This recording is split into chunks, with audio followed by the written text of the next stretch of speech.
नमस्कार. आजपासून 20 वर्षांनी रिटायरमेंट व्हायचा विचार करताय.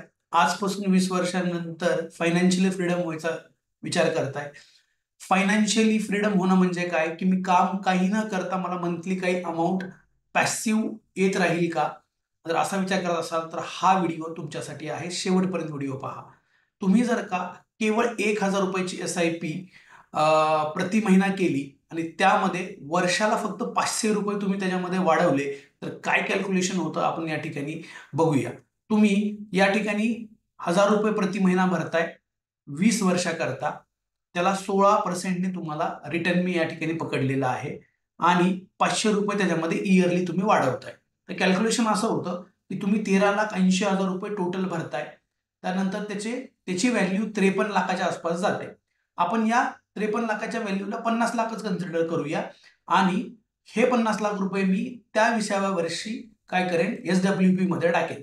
एस-डब्ल्यू-पी मध्ये इन्व्हेस्ट केल्यानंतर काय होईल, की त्या पैशाला मला 12% नी 12% मला काय मिळणार आहे, रेट ऑफ इंटरेस्ट मिळणार आहे.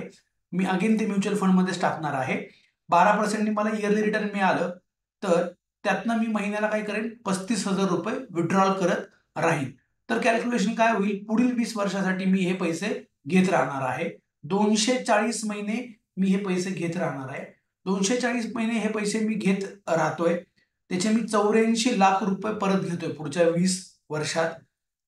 तरी देखील जेव्हा माझे हे 20 वर्ष संपतील पैसे घ्यायचे ₹35,000 प्रति महिना, तरी देखील माझी एंड व्हॅल्यू हे ₹1,64,94,119 म्हणजे ऑलमोस्ट 1,65,00,000च्या आसपासची अमाउंट माझी त्या ठिकाणी शिल्लक असेल. अशा कॅल्क्युलेशनसाठी आणि अशा प्लॅनसाठी जर तुम्ही बघत असाल, तर आजच एस-एम-के फायनान्शियल सर्व्हिसेसला कॉन्टॅक्ट करा. खाली दिलेले नंबर, खाली दिलेल्या लिंकला कनेक्ट करा आणि तुमचं स्वतःचं फायनान्शियल फ्रीडम कॅल्क्युलेशन बनवून घ्या. Thank you very much.